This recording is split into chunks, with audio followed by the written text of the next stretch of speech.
Hello दोस्तों, मैं सरला Yadav SY Hindi platform पर एक बार फिर से आप सभी का हार्दिक अभिनंदन करती हूँ और उम्मीद है कि आप सभी ने पिछली वीडियो सारी देख ली होंगी और आशा करती हूँ कि आप सभी अच्छे होंगे, स्वस्थ होंगे।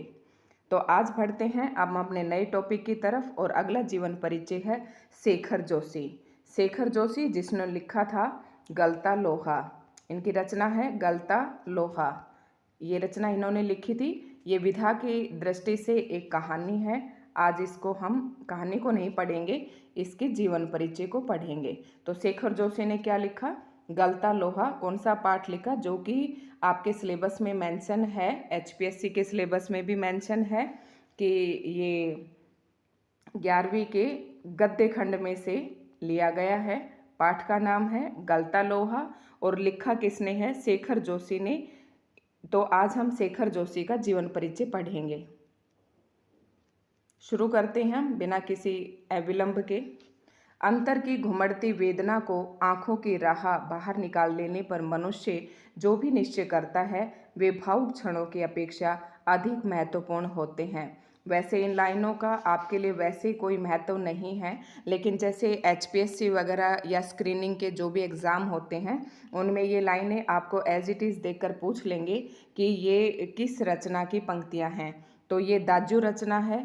दाजू नाम का जो कहानी संग्रह है उसमें है और ये किसके द्वारा लिखी गई है? शेखर जोशी के द्वारा। तो आपको पंक्तियां ध्यान में रखनी है कि किसने लिखी हैं ये।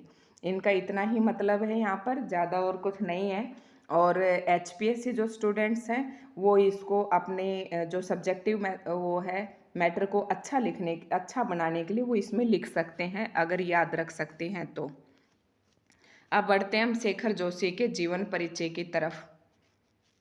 शेखर जोशी का जन्म कहाँ हुआ? 1932 में। सन 1932 में कब हुआ? 10 सितंबर। 10 सितंबर पूरा बता देती हूँ आपको। 10 सितंबर 1932 अल्मोड़ा उत्तरांचल। अल्मोड़ा उत्तरांचल में हुआ, यानी कि पहाड़ी इलाके के थे ये कवि। इनकी प्रमुख रचनाएं हैं कोशी का घटवार, साथ के लोग, दाजू, हलवाहा, नौरंगी बीमार है। ये क्या है? इनके कहानी संग्रह। क्या है? कहानी संग्रह है। इस संग्रह के अंदर और भी आपको बहुत सी कहानियां मिल जाएंगी। कौन कौन सा है? कोसी का घटवार, साथ के लोग, दाजू, हलवाहा, नौरंगी बीमार है। ये आपको लिखनी है। एक पेड़ की याद शब्द चित्र। एक छोटी सी बात हम यहाँ पर ध्यान देंगे कि HTET चाहे वो PGT हो चाहे TGT हो, जो आपके 5-6 क्वेश्चन हैं वो ज़रूर पूछे जाते हैं। और वो कहाँ कहाँ से पूछे जाते हैं? 9th to 12th। 9th to 12th जो हमारी हिंदी की जो NCERT का पाठ्यक्रम दिया गया है, जो हम 9th to 12th क्लासेस में पढ़ते हैं NCERT के सिलेबस में, उसमें से 5-6 क्वेश्चन आपके यहाँ से ज़रूर आते हैं। चाहे वो पाठ के बीच में से आए, चाहे वो जीवन परिचय से आए, चाहे वो कहीं से भी पूछे। ये मेरा अनुभव है और मैंने खुद देखे हैं PGT एग्ज़ाम्स में। तो मुझे इसलिए पता था क्योंकि मैं स्कूल में पढ़ाती थी, तो उन क्वेश्चन को मुझे कभी अटेम्प्ट करने में कोई दिक्कत नहीं हुई। तो दोस्तों आप भी, मैं ये कहूँगी कि जो बच्चे TGT PGT STET की तैयारी कर रहे हैं वो बच्चे इनको थोड़ा सा लाइटली ले, चाहे, या फिर लाइटली तो नहीं कहूँगी क्योंकि जो रचनाएं हैं हर कवि की आपको 5-5 7-7 यहीं पर याद हो जाएंगी। और जब आप वो आधुनिक युग पढ़ेंगे उसके अंदर आप कहानी, नाटक, उपन्यास को जब आप याद करेंगे या पढ़ेंगे तो आपको आसानी रहेगी कि ये रचनाएं तो हमारी पढ़ी हुई हैं। अगर हम किसी भी कवि की 100 या 200 रचनाएं अगर वैसे याद करते हैं जैसे हम नेट में करते थे, तो वो हमारे लिए थोड़ा सा मुश्किल होता है। लेकिन हर कवि की अगर 5-5 10-10 रचनाओं के बारे में अगर हमें पहले से ही पता है तो वो और बाकी की रचनाएं भी हमें याद करने में आसानी रहती हैं और पहचानने में हमें आसान रहता है, पहचानने में भी हमें आसानी रहती है कि ये क्या थी। यार कई बार पेपर में ऐसे पूछ लेते कि ये कहानी है या उपन्यास है। तो आपको इस तरीके से ध्यान रहेगा, जो छोटा छोटा आप पढ़ रहे हैं छोटा छोटा करके ये आपका एक बड़ा संग्रह बन बनता है। तो आप इसको नकारे ना, हाँ, क्योंकि 5-6 क्वेश्चंस आपके ज़रूर इनमें से आते हैं। 9 to 12 मैंने आपको बताया ज़रूर आता है एक क्वेश्चन। अगर टीजीटी की बात करें तो 8th 9th और 10th तक का आता है, और अगर पीजीटी की बात करें तो उसमें 10th 11th 12th का अक्सर आता है। अब वो क्वेश्चन तो देखो एनसीईआरटी में से कहीं से भी पूछ सकता है, लेकिन संभावना जो बनती है 9 to 12th क्लासेस तक का जो हमारा एनसीईआरटी सिलेबस है उसी में से ज़्यादा पॉसिबिलिटी रहती है क्वेश्चंस पूछने की। आज एक और स्ट्रेटजी आपको बताती हूँ थोड़ी सी, कि जो हमारे 60 मार्क्स का जो सब्जेक्ट के क्वेश्चन आते हैं किसमें, टेट में, एस टेट में, तो उसमें से आपके 20 से 25 क्वेश्चन हिंदी ग्रामर के होते हैं और बाकी जो क्वेश्चंस होते हैं आपके हिंदी लिटरेचर से होते हैं। तो बेटा आप लिटरेचर से भागे ना, 9 to 12 ही पढ़ने से आपका ये क्लियर नहीं होगा। तो जो बच्चे हिंदी की तैयारी कर रहे हैं उन्हें मैं यही कहूँगी कि जो भी मैं लिटरेचर का आपको करवा रही हूँ, मैंने आदिकाल लगभग करवा रखा है, तो आप वहाँ से पढ़ सकते हो। प्लेलिस्ट में आपको सभी वीडियोस के डाले गई हैं, प्लेलिस्ट बनाई हुई है आदिकाल की, आप ढूंढ लेंगे फटाफट SY हिंदी प्लेटफॉर्म पर जाकर।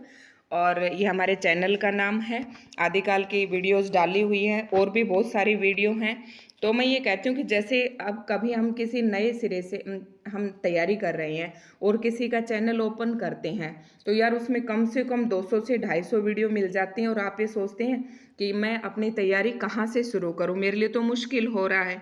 तो ऐसे जो बच्चे हैं उनको मैं ये कहूँगी कि इस चैनल पर आपको बिल्कुल शुरुआत से शुरू करवाया जा रहा है। बिल्कुल 15 से 20 मिनट की वीडियो रहती है हर एक टॉपिक की, इससे ज़्यादा वीडियो नहीं है।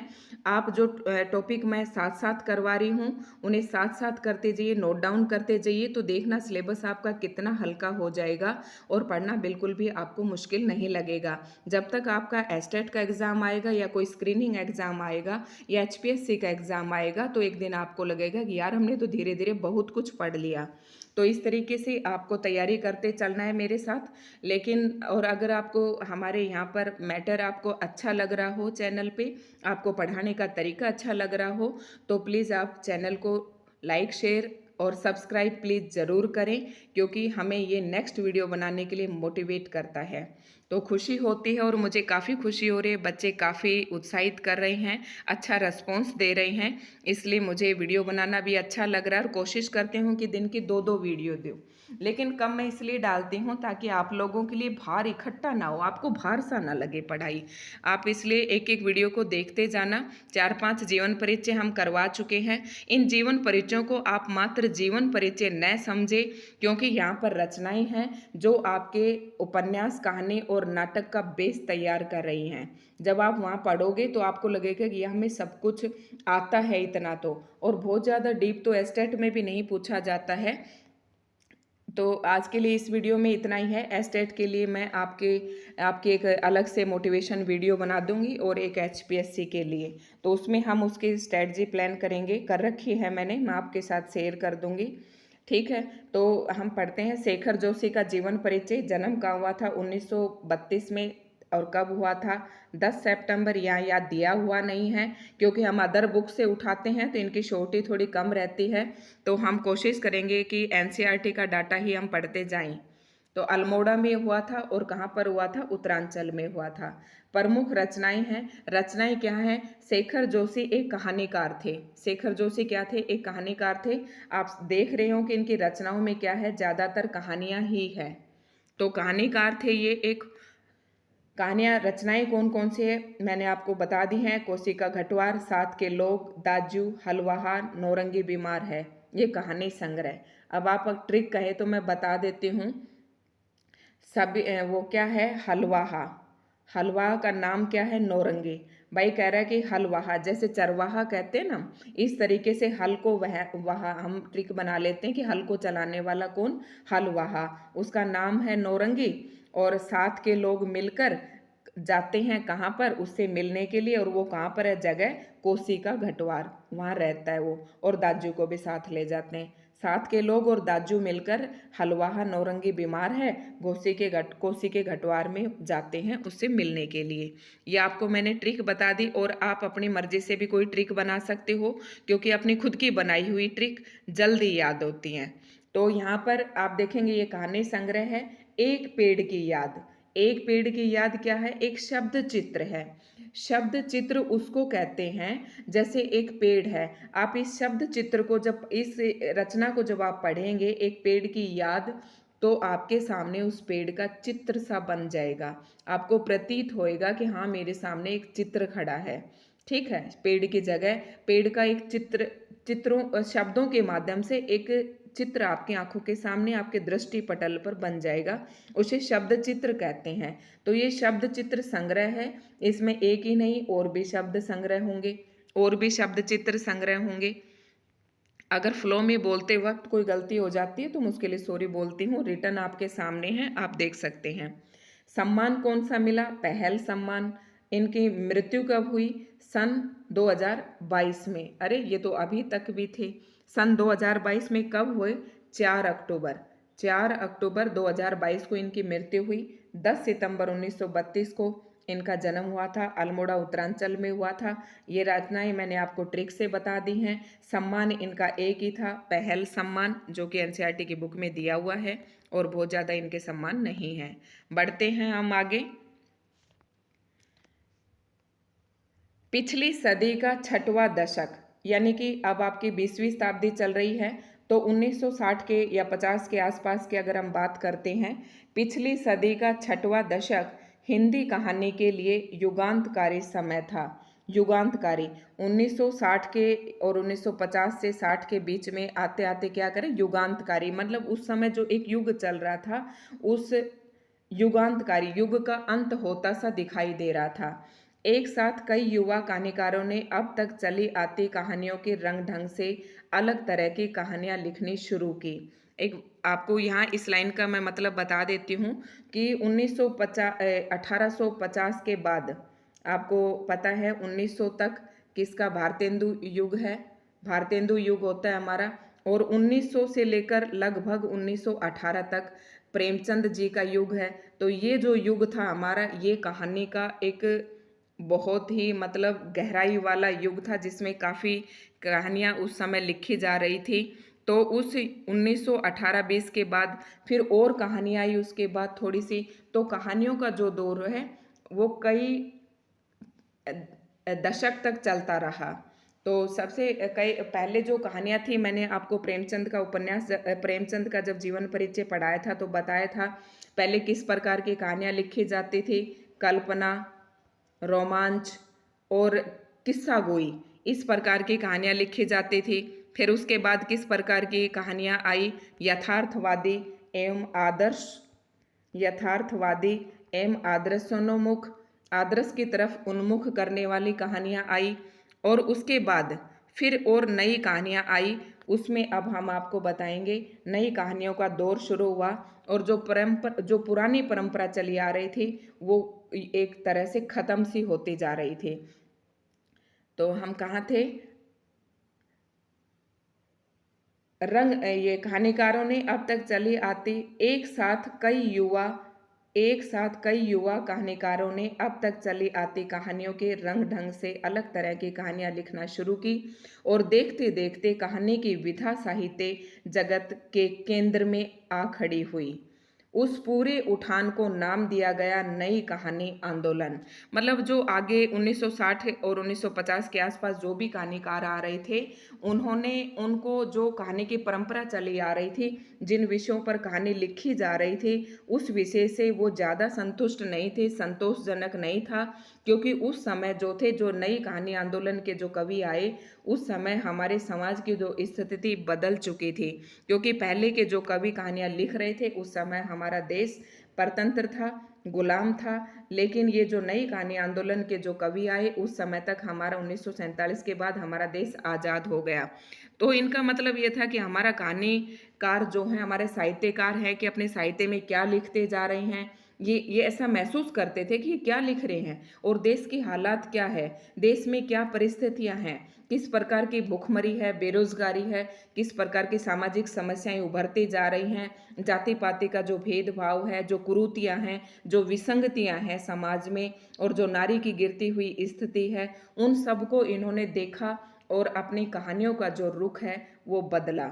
और किस में बदला? बिल्कुल यथार्थवादी, जैसा उन्होंने समाज में देखा वो उन्होंने अपनी कहानियों का उस यथार्थ को ही कहानियों की विषय वस्तु का रूप दिया। तो इस तरह से हम कह सकते ये नई कहानी का जो था विषय वस्तु थी, जो मैंने अभी आपको बताई, ये इसमें नहीं है और ये रटने वाली बातें नहीं है, क्योंकि शेखर जोशी के जो जीवन परिचय में नई कहानी आंदोलन की बात की गई, तो नई कहानी आंदोलन का जो मुख्य विषय था वो क्या था कि जो हमारे समाज में मध्य वर्ग था उसकी आर्थिक जो दयनीय स्थिति थी वो काफ़ी अच्छी नहीं थी, और अच्छे नहीं थी, तो उन्होंने उसको आधार बनाकर कविताएं, ये कहानियाँ लिखी। अब मैं आपको बता, नई कहानी आंदोलन की बात चल रही है। इस आंदोलन के बीच उभरी हुई प्रतिभाओं में, मतलब जो नई कहानी आंदोलन चला और उसमें जो नए नए प्रतिभाएं उभर कर सामने आई, इसका मतलब ये कि जो भी नए नए लेखक कहानीकार हमारे सामने आए, शेखर जोशी का स्थान अन्यतम है। तो नई कहानी आंदोलन में कौन कौन थे, यहाँ ज़्यादा बताने की बात वो नहीं है इस जीवन परिचय में, लेकिन बता देती हूँ कि नई कहानी आंदोलन में कौन कौन कवि थे। एक तो मोहन राकेश थे, जगदीश गुप्त थे, और दूसरा मोहन राकेश, कमलेश्वर, ये सब हमारे किसके अंदर आते थे, नई कहानी, निर्मल वर्मा, ये सब नई कहानी आंदोलन के अंतर्गत आते थे। और एक ढेर सारा लेडीज़ भी थी इसमें, बहुत सारी महिला कहानीकार भी थी, जिसमें कृष्णा सोबती है, आपकी मृदुला गर्ग है, नाशिरा शर्मा है, मेहरुनिसा परवेश है, और ये इस तरह की जो महिलाएं थी ये सारी भी नई कहानी आंदोलन के अंतर्गत ही आती हैं। उसी समय इन्होंने बहुत सारी कहानियाँ लिखी। अब हम पढ़ लेते हैं कि नई कहानी आंदोलन जो है, उनकी कहानियां नई कहानी आंदोलन के प्रगतिशील पक्ष का प्रतिनिधित्व करती हैं। जो नई कहानी आंदोलन के जितने भी कवियों के मैंने आपको नाम बताया, वो प्रगतिशील पक्ष का प्रतिनिधित्व करते हैं कि हमारा देश जो है अब आज़ाद तो हो गया, लेकिन देश के सामने बहुत सारी समस्याएं हैं, बहुत, जिसके कारण एक आदमी का अच्छे तरीके से उन्नत नहीं हो सकता, उसका देश का विकास नहीं हो सकता। तो नई कहानियों का जो रुख था वो क्या था, प्रगतिशीलता।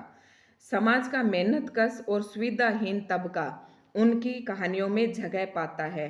तो इनकी कहानियों का ये आप एक तरह से इनकी साहित्यिक विशेषताएं ले सकते हैं, साहित्यिक विशेषता के अंदर डाल सकते हैं कि जो नई इन्होंने ज़्यादातर नई कहानी आंदोलन से जुड़ी हुई कहानियाँ लिखी, जिसका प्रतिनिधित्व था प्रगतिशील, और जो समाज का मेहनत कश, मतलब जो लोग मेहनत मजदूरी करते थे, सुविधा विहीन थे, जिसके पास किसी प्रकार की कोई सुविधाएं नहीं थी, उनकी कहानियों में जगह पाता है। मतलब वो लोग अपने जीवन में किस प्रकार का संघर्ष करते हैं, उन्हीं के संघर्ष को इन्होंने अपने कहानियों में उजागर किया और एक संदेश दिया कि किस प्रकार से हम इन इन जो हमारे समाज में कुरीतियाँ विसंगतियाँ फैली हुई हैं, इनसे किस प्रकार से हम बाहर निकल सकते हैं।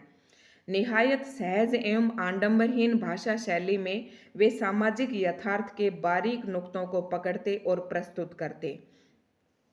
क्या है, निहायत सहज, एकदम सहज सरल शैली में, जिसको हर पाठक वर्ग जो है किसी भी तबके का हो वो उसे आसानी से पढ़ सके, इस तरह की भाषा शैली उन्होंने प्रयोग की। आडंबरहीन भाषा, उसमें किसी प्रकार का कोई दिखावा नहीं था। आपको पता है कि पहले वाले जो कवि थे अपनी भाषा को थोड़ा सा उत्कृष्ट सीमा तक पहुंचाने के लिए वो भाषा को तोड़ते मरोड़ते थे और छंदों का प्रयोग करते थे। आपको पता है कि यहाँ तक आते आते क्या हो गई थी, निराला जी ने ही कह दिया था छंद मुक्त कविताएं लिखने के लिए, तो किसी प्रकार के छंदों का प्रयोग नहीं किया जाता था, यानी कि भाषा के साथ कोई छेड़खानी नहीं होती थी, कोई तरोड़ा मरोड़ा नहीं जाता था। सीधे सहज सरल एवं स्पष्ट शब्दों में कहानियां लिखी जाने लगी और सामाजिक यथार्थ के बारीक नुक्तों को पकड़ते, जो समाज में यथार्थ रूप से जो घटित हो रही थी बारीकी से उन चीज़ों का विश्लेषण करते और अपनी कहानियों में प्रस्तुत करते। आई होप आप अच्छे से समझ गए होंगे इस बात को कि क्या इनकी भाषा शैली थी। उनके रचना संसार से गुजरते हुए समकालीन जनजीवन की बहुविध, मतलब जब वो रचना कर रहे थे, जो रचना का संसार था, मतलब वो जब रचनाएं कर रहे थे और उसी समय उसी के समकालीन जो हमारा जनजीवन था, सामान्य वर्ग का या और किसी का, किसी भी वर्ग का, समाज में जो जनजीवन था, बहुविध विडंबनाओं को महसूस किया जा सकता था। जैसे एक तो शोषक और शोषण हो गया, ठीक है, एक साथ मेहनत कश और सुविधाहीन जो तबका था, उन्होंने जब वो रचनाएं कर रहे थे उस समय इस तरह की स्थितियां थी, लोग मेहनत कश और सुविधाहीन लोग थे, उनका शोषण होता जा रहा था, किस तरह से अपना जीवन यापन करने के लिए वो संघर्ष कर रहे थे। तो इन विडंबनाओं को उन्होंने महसूस किया और सीधा अपने रचनाओं में रच डाला। ऐसा करने में उनकी प्रगतिशील जीवन दृष्टि और यथार्थ बोध का बड़ा योगदान रहा। बढ़ते हैं हम अपने नेक्स्ट उसकी तरफ। शेखर जी की कहानियां विभिन्न भारतीय भाषाओं के अतिरिक्त, अभी आपको बताया मैंने कि शेखर जी की, मैं आपको एक और थोड़ा सा बता दूंगी कि इसके जो टॉपिक है साहित्यिक विशेषता और भाषा शैली के अंदर आपको क्या लिखना है। एक झलक मैं आपको एक और मेरे पास है उसकी दिखा दूंगी आपको। शेखर जी की कहानियां विभिन्न भारतीय भाषाओं के अतिरिक्त अंग्रेजी, पोलिश और रूसी में भी अनुदित हो चुकी हैं। देखो, शेखर जी की जो कहानियां हैं भारतीय भाषाओं में तो हुई हैं, उनका अंग्रेजी, पोलिश और रूसी में भी अनुवाद हो चुका है। उनकी प्रसिद्ध कहानी दाज्यू पर चिल्ड्रंस फिल्म सोसाइटी द्वारा फिल्म का निर्माण भी हुआ। ये इंपॉर्टेंट क्वेश्चन है, कई बार पूछा जाता है एग्जाम्स में, एस्टेट में, कि जो वो दाज्यू फिल्म, ये शायद बच्चों के ऊपर है। उनकी प्रसिद्ध कहानी दाज्यू पर चिल्ड्रंस, हाँ ये आ गया ना, चिल्ड्रंस फिल्म सोसाइटी द्वारा, ये शेखर जोशी की कौन सी कहानी है जिस पर बच्चों, जिस कहानी के आधार पर बच्चों पर फिल्म बनाई गई है, तो वो दाज्यू है। ये इंपॉर्टेंट है, पॉइंट नोट कर लेना आप यहाँ पर। गलता लोहा शेखर जोशी की कहानी कला का एक प्रतिनिधि नमूना है। समाज के जातिगत विभाजन पर, जातिगत विभाजन, ठीक है, जातिगत विभाजन क्या हुआ, ब्राह्मण, क्षत्रिय, वैश्य और शूद्र, कई, ये इसका मतलब ये है जातिगत विभाजन पर कई कोणों से टिप्पणी करने वाली ये कहानी इस बात का उदाहरण है कि शेखर जोशी के लेखन में अर्थ की गहराई का दिखावा और बड़बोलापन जितना ही कम है, मतलब अर्थ की गहराई का दिखावा और बड़बोलापन जितना ही कम है, वास्तविक अर्थ गांधीर्य उतना ही अधिक है। मतलब जो इन्होंने अक्षर जो है इस तरीके से तरोड़े मरोड़े नहीं, उनके शब्दों का जो अर्थ की गहराई है उन वो सीधा ही दिखाई दे रहा है आपको कि उसने कितना गंभीर रूप ले रखा है। लेखक की किसी मुखर टिप्पणी के बगैर ही पूरे पाठ के गुजरते हुए हम ये देख पाते हैं कि एक मेधावी किंतु निर्धन ब्राह्मण युवक मोहन किन परिस्थितियों के चलते उस मनोदशा तक पहुंचता है। देखो, जो अब आपको एक ये जो गलता लोहा है, इसमें मैं आपको बताती हूँ, दो पात्र हैं, एक मोहन है जो ब्राह्मण का बेटा है, निर्धन ब्राह्मण का बेटा है, उनके पिताजी का नाम है वंशीधर, और दूसरा है धनराम लोहार जो कि दूसरी जाति का है और ये ब्राह्मण जाति का है। तो समाज में क्या है, समाज की तो विडंबना है कि ये लड़का इस लड़के के पास नहीं बैठना चाहिए, इसके साथ नहीं रहना चाहिए क्योंकि ये ब्राह्मण है और ये जाति से लोहार है। लेकिन इस पाठ में यही दर्शाया गया है कि मोहन और धनराम की किस तरह से दोस्ती है और किस तरह से धनराम की सहायता करता है गोल लोहे के सरियों को घुमाकर एक सही आकार देने में। तो ये सब तो आप जब चैप्टर पढ़ोगे तब पढ़ोगे, हम चैप्टर भी पढ़ाएंगे आपको। तो इसमें किसके बारे में बताया गलता लोहा में, गलता लोहा का मतलब ही है जातिगत जो व्यवस्था है वो ढीली पड़ती हुई दिखाई दे रही है। यहाँ गलता लोहा का क्या अर्थ है, गलता लोहा का कि हमारे समाज में जो जातिगत बंधन है वो थोड़ा ढीला पड़ता दिखाई दे रहा है, जातिगत जो बंधन है वो ढीला पड़ता हुआ दिखाई दे रहा है, यानी कि जाति वो बंधन जो है गलता हुआ सा नजर आ रहा है क्योंकि ये दोनों साथ बैठे हुए हैं। तो ये कहानी पढ़ो, कहानी तो बहुत बड़ी है इसकी, तो देख लेते हैं। वास्तविक लेखक की किसी मुखर टिप्पणी के बगैर ही पूरे पाठ से, जब आप पाठ पढ़ोगे बहुत ही आनंदित हो जाओगे और आपको पूरी कहानी समझ में आ जाएगी। न किसी शब्दों का इसने कोई आडंबर वाले शब्द लिए हैं, ना कोई इस तरीके के मुहावरे लिए हैं। एक मुहावरा जरूर आया जो अक्सर पेपर में पूछा जाता है, ये है, गुजरते हुए हम ये देख पाते हैं कि एक मेधावी किंतु निर्धन ब्राह्मण युवक मोहन, मोहन जो है एक मेधावी है, अच्छा है, पढ़ाई में होशियार है, लेकिन वो अपने घर की परिस्थितियों के चलते पढ़ नहीं पाता है। किन परिस्थिति, यहाँ देखते हैं, एक मेधावी किंतु ब्राह्मण युवक मोहन किन परिस्थितियों के चलते उस मनोदशा तक पहुंचता है जहां उसके लिए जातीय अभिमान बेमानी हो जाता है। सामाजिक विधि निषेधों को ताक कर रख कर वह धनराम, सामाजिक विधि मतलब समाज के जो नियम हैं, जो समाज ने नियम बना रखे हैं कि ऊंच जाति के लोग नीच जाति के लोगों के साथ नहीं बैठ सकते, उनका निषेध करके, उनको ताक कर, मतलब सामाजिक, समाज ने जो नियम बना रखे हैं उनका निषेध करते हुए, उनका विरोध करते हुए वह धनराम लोहार के ऑफर पर बैठता ही नहीं, उसके काम में भी अपनी कुशलता दिखाता है। मोहन का व्यक्तित्व जातिगत आधार पर निर्मित झूठे भाईचारे की जगह मेहनत कशों के सच्चे भाईचारे का प्रस्ताव करना प्रतीत होता है, मानो लोहा गलकर एक नया आकार ले रहा है। देखो, सारी कहानी का सार इन दो पंक्तियों में यहाँ दिया गया है कि इस पाठ में कवि क्या कहना चाहता है। मोहन का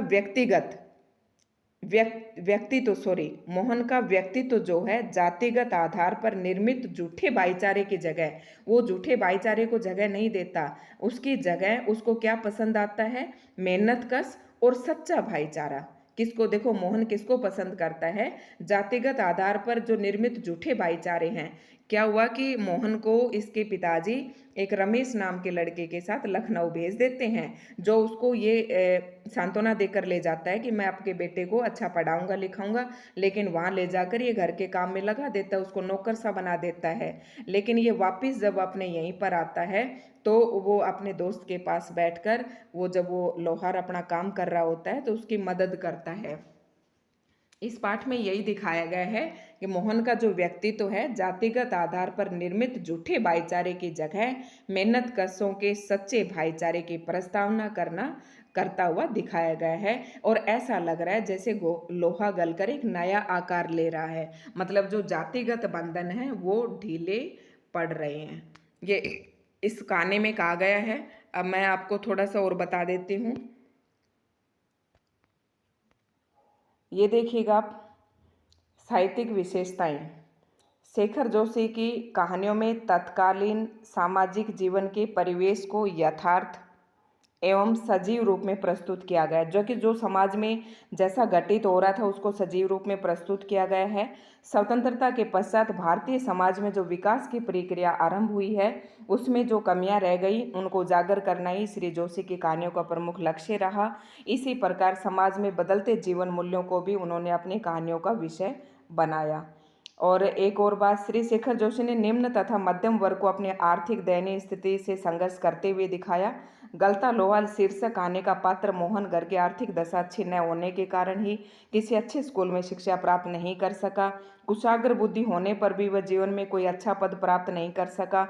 तो ये सब मैंने आपको बता दिया। भाषा शैली कैसी है थोड़ी सी नज़र डाल लेते हैं। कहानियों का भाव पक्ष जितना सक्षम है कला पक्ष भी उतना ही विकसित एवं समृद्ध है। उन्होंने, कला पक्ष क्या होता है, जो आपकी शैली है, और भाव क्या है कि कहानी में कवि क्या दर्शाना चाहता है। तो ये सारा है। भाषा शैली और देख लेते हैं हम। कहानी भाव पक्ष, कला पक्ष भी उतना ही विकसित एवं समृद्ध है। उन्होंने कहानी के पात्रों के चरित्र के विकास को घटनाओं के माध्यम से दिखाया है। जो मतलब जो पात्र, कौन कौन से पात्र हैं, मोहन, धनराम, वंशीधर, रमेश, कई प्रकार के पात्र हैं। तो जो कहानी का जो विकास है उसको घटनाओं के माध्यम से दिखाया है। जो विषय वस्तु है युगानुकूल है, मतलब उस समय, युग का मतलब समय, जैसा समय था उस समय समाज में क्या हालत थी वैसा ही इन्होंने विषय चयन का चुनाव किया। भाषा अत्यंत सहज एवं आडंबरहीन है। भाषा में चित्रात्मकता का गुण विद्यमान है। एक चित्र सा आपकी आंखों के सामने बन रहा होगा। श्री जोशी जी की कहानियों की शैली रोचक एवं वर्णन प्रधान है। कहीं कहीं संवादात्मक शैली का भी सफल प्रयोग किया गया है। भाषा सहज, सरल एवं पात्रानुकूल है। ये सब बातें मैंने आपको HPSC जो एस्पायरेंट हैं, ये मैंने आपको दिखा दी है। यहाँ पर जो भी बच्चा इसे लिखना चाहे तो यहाँ से देखकर लिख सकता है अच्छे से।